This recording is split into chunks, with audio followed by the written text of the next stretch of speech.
Have you ever read a story with excellent storytelling where a character development ruins it? Or has it always been the opposite, where the character development actually helps bring the story together?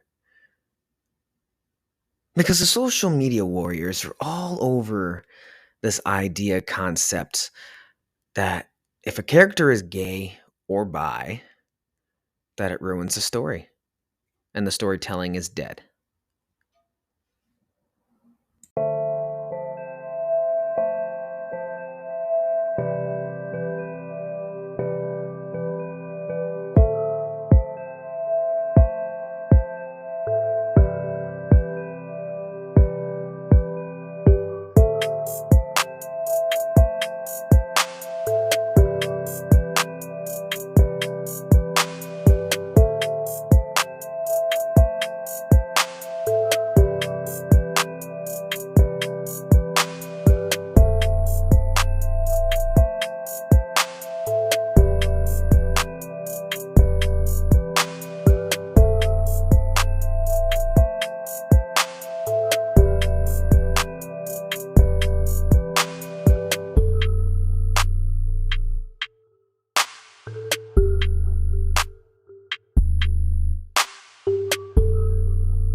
Welcome back to another episode of A Wanderer's Way podcast. I'm your host, Dustin. Thank you for joining me for this other episode.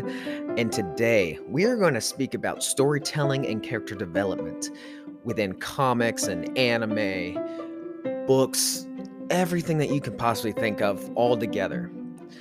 And the main thing I want to bring up right now is the social media warriors are on the prowl against the new comic that's been put out of Robin introducing himself and coming out as being bisexual. And everyone is on top of this saying, you gotta be woke, you can't pay attention. This takes away from storytelling. I don't understand that logic whatsoever.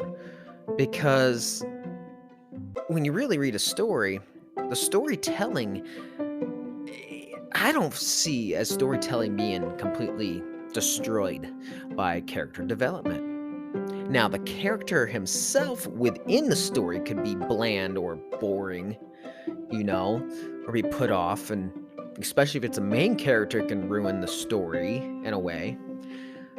But someone's sexuality in the story, I don't see as something that ruins storytelling, creativity, art. And if you've been a comic fan all these years, you know that the Batman series has always been about social issues since the 60s. So I just see all these new people are just new to comics and they don't even understand. But they all use the same word. Oh, it's for woke. It ruins storytelling. Like, come on. Come on, people.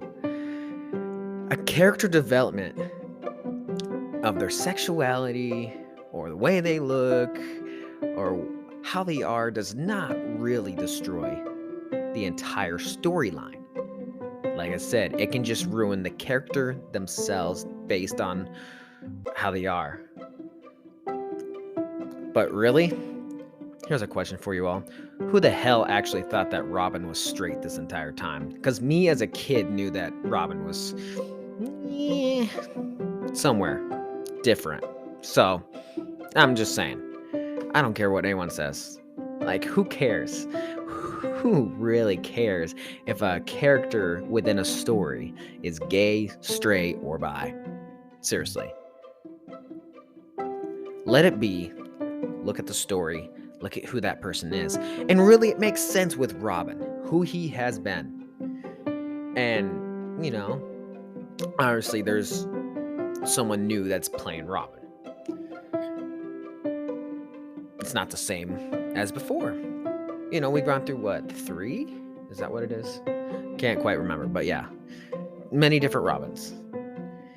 Either way, let's take a look at character development within stories, especially anime. Anime is a big one for me because if the story can be amazing and the character development can make or break certain aspects, especially if it's in an anime, because I won't want to watch if the character is annoying.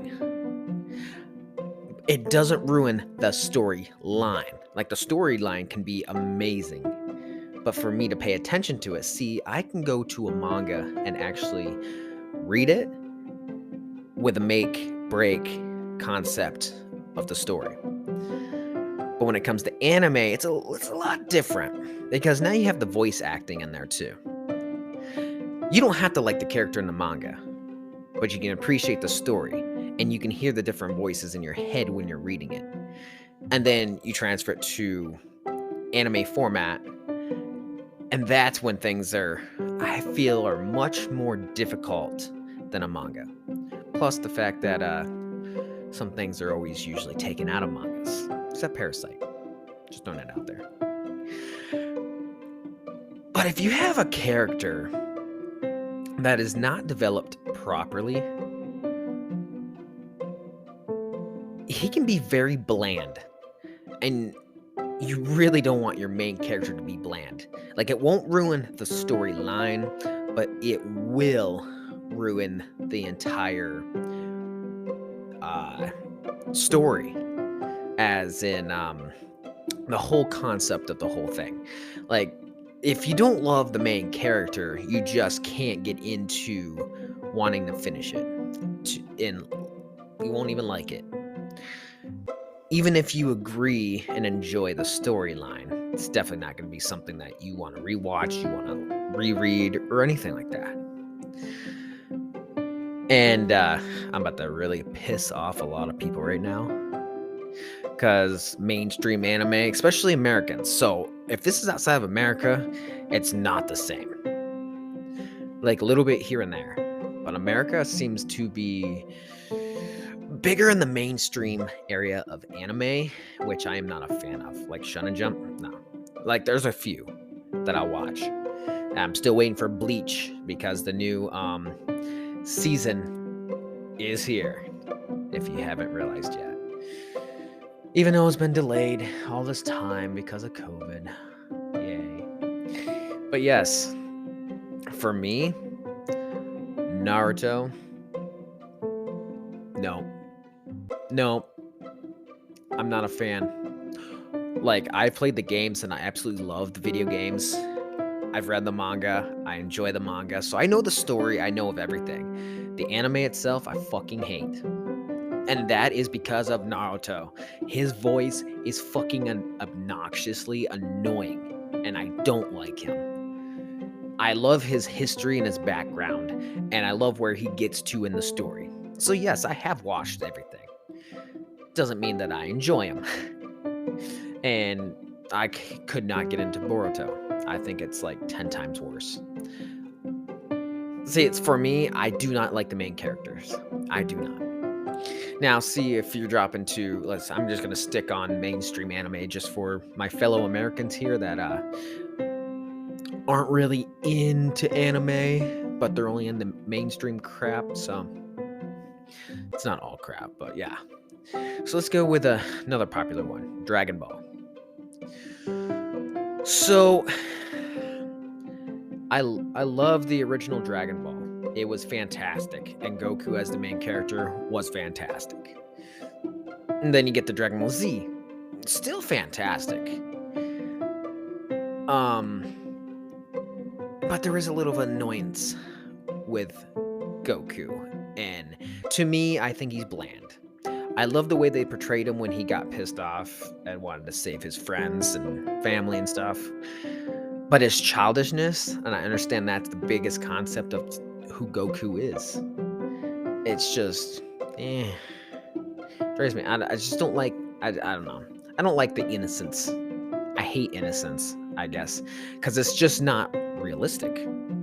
innocence is really not here in real life, and I guess that's why I'm not a big fan of it. So, I don't hate Goku as much as like I hate Naruto. I love Goku. It's nostalgic, so. But if I'm gonna pick someone that I love and I love the character development, oh man, Vegeta. Vegeta all the way. I think he has one of the greatest character developments out of the entire series, from where he started to where he is now. I think it's amazing. His transition from everything that's gone on in his history, and yeah, I love Vegeta. But my favorite is Future Trunks. And how it was in the Cell Saga. I hate how they've just kind of changed him to a wimp now, or at least that's how it seems. But oh man, when he came in, I was a kid, and man, when he was introduced, my mind was blown at that time. A new character that just kicked ass, like it was amazing. I love it. Anyways, so when you really look through novels, manga, anime, you kind of see yourself lost in. You kind of recognize when you're reading it, when you're listening to it, you picture yourself as that main character. At least I do. And I'm pretty sure a lot of other people do the same way. So you kind of lose yourself into the moment within the story, and that character can grip you to where you just love them. Still, again, I'm going to stick with what I said. Bad character development does not ruin the storyline, but can make you fall away from actually finishing it and getting into the story. So there's great storytelling despite character development. It's the character development that keeps you wanting to read more. Because let me tell you, if they're annoying or if they're bland, you're not interested in that character, which makes you uninterested in finishing the story. But does not kill the storyline or the storytelling. And I just still don't understand why people are taking this so far about Robin. Like, who cares about his sexuality? You've been a fan of Batman this entire time, and you did not think that there was something little fruity about Robin? All of them? All three? Four? Yeah, three? I think that's what it is. Like, come on, dude. Come on. You've got to be kidding me. Robin has always been the back pole diver. I'm just throwing that out there. With that being said, this is just going to be a short episode. So I want to thank you guys for joining me along the way. And stay tuned, as episode 4 will be coming out later on this week. You guys have a wonderful week.